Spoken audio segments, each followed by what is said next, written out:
여러분 안녕하세요. 타닥타닥입니다. 세계문화유산 남한산성은요, 수도권 시민에게 산책 코스로 인기가 아주 높습니다. 조선시대 임금의 행궁이 있는 곳이기도 합니다.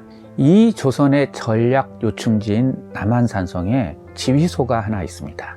그 지휘소의 이름을 수어장대라고 합니다. 우리 정부가 이 건축물을요, 보물로 지정을 한 곳이기도 합니다. 그곳이 수어장대입니다. 남한산성 안에 있는 거죠. 지금 사진 보이십니까? 부부인 듯한 서양인들의 사진입니다. 그런데요, 이 사진이 찍힌 장소가 수어장대입니다. 1891년 여름입니다. 1891년이요. 수어장대 기단 계단이라고 짐작이 됩니다. 그 시대에 왜 남한산성 수어장대까지 간 걸까요? 사진에요, 맨 앞에 여성은 해리어트 깁슨이라는 여성입니다. 31살의 미국 여성입니다. 이 깁슨은요, 1885년 6월 조선에 들어왔습니다. 그리고 1891년째가 조선 생활 6년째입니다. 깁슨은요, 어려서부터 빼어난 미모로 남성들의 선망의 대상이었습니다. 미국 테네시주의 의사 집안의 딸이었죠. 부러울 게 하나도 없는 귀한 집안의 딸이었습니다. 어머니는 유명한 기독교 교육자였고 아버지는 의사였습니다. 깁슨은 25되던 해에 1885년 4월에 미국의 엘리트 의사 존 헤론과 결혼했습니다. 헤론은요, 테네시 의대를 수석 졸업한 학생이었습니다. 뉴욕 의대에서도 손가락에 꼽히는 엘리트였습니다. 뉴욕 의대 과정을 마치고요, 블랙웰 아일랜드 암하우스 병원에서 일을 시작했습니다. 그때 깁슨과 혼사가 오갔습니다. 헤론의 아버지 에버니저는 목사였습니다. 따라서 헤론은 목회자 집안이었죠. 이 헤론의 장인이 데이비드 깁슨이죠. 그러니까 해리어트 깁슨의 아버지죠. 이 데이비드 깁슨은 역시 저명한 의사였었어요. 또 교회 장로이기도 했습니다. 또 의사로 활동하면서요, 많은 재산을 형성했고요. 데이비드 깁슨의 아내, 즉 사진 속의 깁슨의 어머니는 세러라는 이름을 가진 분인데요, 매사추세츠주 명문여학교 마운티 홀리오크 여자신학원을 나온 재원이었습니다. 교회 활동이 아주 열심히 했죠. 이런 부모를 둔 깁슨은 헤론을 만나면서 운명이 바뀝니다. 전혀 예상치 못한 삶의 길로 들어섭니다. 앞서 언급했듯이 양가는 독실한 기독교 가정이죠. 헤론은 의학 공부를 하면서요, 의료 선교사의 꿈을 키웠습니다. 그리고 미국 북장로의 해외 선교부가요, 저 극동에 조선이라는 나라가 있는데 그곳에 서양식 병원이 세워진다. 혹시 가지 않겠느냐, 이런 제의를 합니다. 그런데 그 의사 엘리트 헤론이 너무나 적극적인 겁니다. 이미 헤론에게는요, 모교 테네시 의대에서 교수직 제안이 있었어요. 그런데도 헤론은 자신이 가겠다고 손을 듭니다. 그렇게 되자요, 양가에서 결혼을 서두릅니다. 그리고 해리어트 깁슨을 만나게 되는 겁니다. 이 수영만리 미국이라는 곳에서 펼쳐진 혼사는 한국 근대사회, 한국 의학사에 나아가 한국 근대 의료 발전의 원동력이 됩니다. 그리고 그들의 신앙은 한국 기독교 전파의 바탕이 됩니다. 이 부부는요, 1885년 5월에요, 샌프란시스코를 출발합니다. 그리고 한 달 20여일 만에 제물포에 도착합니다. 샌프란시스코에서 제물포로 오던 중에 중간에 일본 나가사키에 정박을 합니다.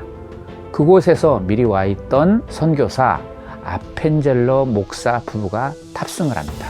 따라서 헤론 부부는 아펜젤러 목사 부부와 함께 제물포로 오게 되는 거죠. 그렇게 헤론과 아펜젤레는요, 조선에 도착을 해서 미국 공사관이 있는 지금의 서울 중구 정동, 즉 한양 정동에서 생활합니다. 왜 정동에서 생활하냐면요, 안전을 위해서입니다. 정동에 공사관이 있으니까 그 옆에 미국인들이 모여 사는 거죠. 이미 그 정동에는요, 의사 알렌, 선교사 언더우드, 의사 스크랜턴 등이 살고 있었습니다. 조선에 도착한 헤론은요, 1885년 초 한국의 첫 근대식 병원 제중원에서 일을 하기 시작합니다. 그런데 제중원 일대 원장인 알렌이라는 인물이요, 조선 왕실과 아주 밀접했습니다. 알렌의 부인은요, 민비, 즉 명성황후의 주치의나 다름없이 생활했습니다. 왜냐하면 남성이 여왕을, 왕비를 진료할 수 없었으니까요. 알렌은 조선의 실력자인 민영익을 갑신정변 때에 의술로서 살려준 인연이 있습니다. 자해당한 민영익을 서양 의술로 살려낸 거죠. 그 이후로 사실상의 왕실 주치의가 됐습니다. 알렌은요, 선교지 권력자들에게 복음을 전해서 민중들에게까지 아래로 퍼져나가게 하자라는 생각이었습니다. 이렇게 복음 활동을 하던 알렌은 헤론이 오자 적극적으로 환영을 했습니다. 알렌이요, 병영 경영 감각에 아주 뛰어났습니다. 그리고 정무적이라고 하나요? 그런 판단을 아주 잘했습니다. 반면 헤론은요, 전형적인 의사예요. 전형적인 미국 엘리트예요. 알렌은요, 재중원 진료를 헤론에게 맡기고 왕실의 왕진 등을 다닙니다. 반면 헤론은요, 의료 사역에 본분을 다합니다. 어떻게든 조선의 대중과 만나서 자기의 의술을 펼쳐 보이려고 합니다. 그러면서 자연스럽게 예수 복음을 전하려 하고요. 그런데 당시 조선이라는 상황이 어떻습니까? 나라가 패망 직전이었죠. 매관 매집을 통해서요, 벼슬을 얻은 이들이 탕관오리가 되어 있었어요. 백성을 괴롭힙니다. 그 바람에 유랑자가 속출하고 밀란이 발생합니다. 아사자들이 길거리에 널브러져 있어요. 그 시신 때문에 길을 제대로 다닐 수가 없어요. 무엇보다도요, 콜레라, 장티푸스, 말라리아 등 전염병이 전국을 휩습니다. 나병도 생기고요, 성병도 생기고요. 그렇다고 한양도성이라고 예외가 아니죠. 지금의 사대문, 즉 동대문 밖, 그리고 광희문 밖, 그리고 또 하나의 사대문인 서대문 밖에는요, 시신들로 가득합니다. 헤론은 이들을 위해서 제2대 재중원 원장으로서 최선을 다합니다.